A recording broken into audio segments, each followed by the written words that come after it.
When I'm doing rapid recovery, I'm looking not just at your diet, but your sleep and your moods. When people are depressed, when they're anxious, when they've got trauma, they're creating inflammation every day that's going to affect their ability to fully recover. So the hyper-nourishment's coming in and it's helping deal with the inflammation caused by that day's events and trauma, but there's not enough left over to deal with the previous stuff.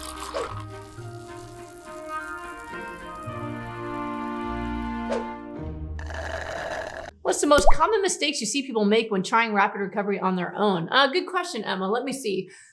So again, rapid recovery is a program, not a diet. So the most common mistake I see is people telling themselves they're doing rapid recovery when they're not. Because again, if you have me breathing down your neck every day to make sure that your entire lifestyle is anti-inflammatory, it's a very different experience than you could ever have trying to change your diet. But in terms of the nutrition, I think that people often, one, they give themselves credit for doing more than they're really doing. So people will tell me that they're doing full hypernourishment every day, but then when I talk to them, they don't always finish their smoothie. Maybe they only drink smoothie a few days a week, not every day. So they'll tell themselves they're doing more than they are, or they'll tell themselves they're on it 100%, even though they cheat. Having a bite of this here and there, tasting their chicken soup they made for their family for some reason, or having something just on the weekends. So I find that when people aren't actually being watched every day, they often will tell themselves they're doing stuff better than they really are. And it kind of gives them an excuse to walk away from it if they don't get full results, to be like, well, I tried that and it didn't work, when really they didn't fully commit to it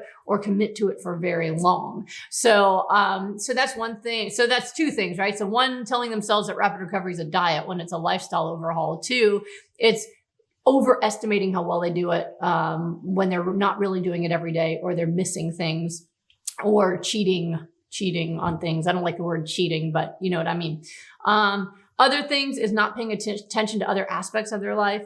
When I'm doing rapid recovery, I'm looking not just at your diet, but your sleep and your moods. When people are depressed, when they're anxious, when they've got trauma, they're creating inflammation every day that's going to affect their ability to fully recover. So the hyper-nourishment's coming in and it's helping deal with the inflammation caused by that day's events and trauma, but there's not enough left over to deal with the previous stuff. And so if we don't address their moods as well, then they're going to have a slower response as well. So I think that those are the most important things that I see. Being a trauma specialist has helped me really guide people extensively in this. We just finished a rapid recovery group last weekend, and that was the most common comments we got, besides the tears of gratitude that their diseases were gone and their pain was gone, was just that this was the first time in their lives they were ever truly happy. Anxiety gone, and experiencing life in a happier way, healthy boundaries. They finally forgave people in their life that had hurt them. They were exploring new relationships and activities. So we really encourage people and teach people how to create happier lives for themselves. And I think too many people discount that. They're okay with the idea of changing their diet, but they kind of ignore the impact of how inflammatory their lifestyle is.